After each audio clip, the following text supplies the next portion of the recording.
There is a liquidity event that's about to hit the NFT market, and it's pretty much the first time that we've seen it.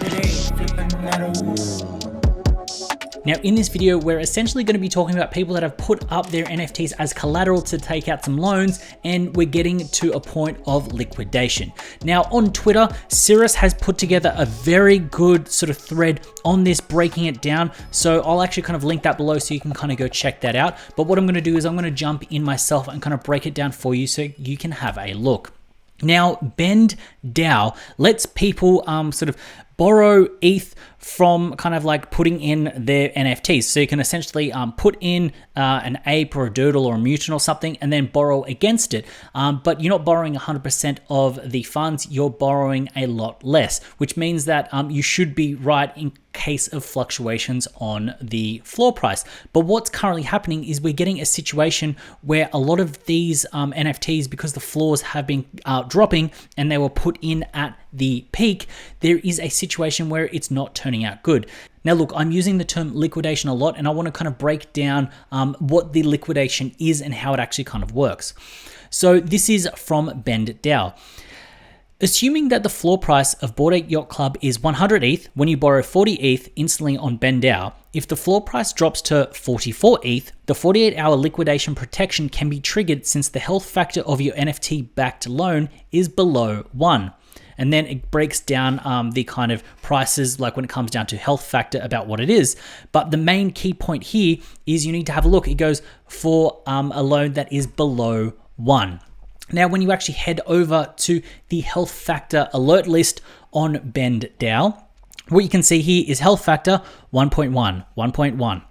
There's a lot of 1.1s. 1.2s, we are getting a lot of sort of NFTs that are very close to the liquidation point, or at least that kind of sort of 48-hour period, because the floor price has dropped. Now, what has happened is people have essentially borrowed against their NFTs when they were at the height months and months ago, but now it's pulled back so far that we are in a spot where these people may actually lose them. Now, look, you may think that this is like one or two people and it's not actually too big or too crazy, and that a lot of people do this. But what I'm going to do is show you the actual counts and how much kind of value and how many people are actually kind of borrowing against their NFTs. Bored Ape Yacht Club, 270. With Mutants, we've got 307. CryptoPunks, 50. Azuki's, 182. CloneX, 140. And what you can see here is you can see there's almost 20,000 ETH worth of collateral out on Bored Apes. You've got 4,000 on Mutants, 4,000 on Punks, 1,000 on Azuki's. So yes, there is 20,000 ETH that has been borrowed against Bored Apes across 270 of them. And it means that there is going to be this trigger and liquidation point. And the thing that you'll kind of notice in the traditional kind of crypto markets, when there are some liquidations, things can fall, things can chase. And what can end up happening is you will then have the liquidation event. There will be essentially the fire sale, which then brings in a new floor price, which could then trigger the new liquidation, which triggers the new, which triggers the new. And it would be foolish to think that all 270 of them would be liquidated, but the fact is there's 20,000 ETH, and the people that have essentially kind of lent against it, they're going to want their money back. So this is a very kind of tough situation.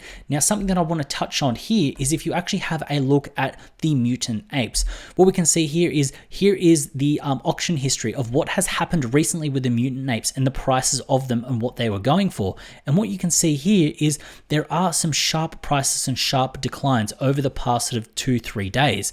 And when we actually head over onto Nansen, and I'm going to head over onto Nansen to kind of show you what's been happening over the last sort of month or so, what you can see here is there is a sharp sort of decline on the Mutant. So let me just draw a line here. You can see the average price, it is just going down. But what is crazy is we are in this point now where it is just essentially in somewhat of a free fall. It keeps going down, which means that all of the sort of mutants that are kind of leveraged, and we can go to the health factor alert list, we can see here they've got some mutants here, 1, 2, 3, 4, 5, 6, keeps going on and on, that are very close to that liquidation standpoint. And the idea here is you can see that the bar here, so this is the debt, this is how much these people have kind of borrowed off their actual NFT. And when we actually head down to some of these mutants, what you can see here is there are going to be, as long as these are sold, the sort of lender gets to actually kind of get their money back. So you can see that I can see mutants kind of definitely hitting that sort of under 12 ETH mark, that 11 ETH mark, because this is the liquidation price. But then you will end up a point where it may then trigger more and follow on and kind of keep falling down, which is crazy. And then this is how you end up with a chart like this, where it's just going down, and we could end up in a situation where it is a little bit nasty. Now look, to stop a liquidation, the owner could actually pay down that debt and then kind of be put in a good situation. But as you can see here, the spread, if the fact is these apes are going to have to spend 64 ETH to ensure that they can get their 62 ETH ape back. Now what I want to point out here is some of these wallets, they don't actually have the capital on hand to repay it back. Yes, they can have wallets, they can have hardware wallets, they can have other ones backed up when you actually do a dive in. Now, I've actually jumped in on this wallet here, and what you actually notice, and this is actually crazy, is the fact that they don't have the ETH to pay it back. They've currently got sort of 2.5 ETH in there. When it comes to the ape coin, they've got 24 and a half ape coin. So this holder right here, this person that's kind of borrowed essentially 64 ETH, is in a situation where they don't have the funds and the capital on hand by the data that we can kind of see to actually pay this back. So it's looking like if this ape does get down, it is going to end up going for a sale at that 64 ETH mark. So this is something that's coming to a pivotal point right now, and I can see this having a very crazy flow on effect, because we have seen liquidations traditionally in the crypto market when you come to people leveraging, but we haven't seen it in this sense with NFTs to this scale. And it's almost not an if, it's almost a when, because we are getting very close. The market is very bearish, and we're in a situation where it just might not do well, and we could end up with somewhat of a fire sale when it comes down to these blue chip assets. So yes, it is bad for those people that do own this, but it could lead a good buying opportunity for someone.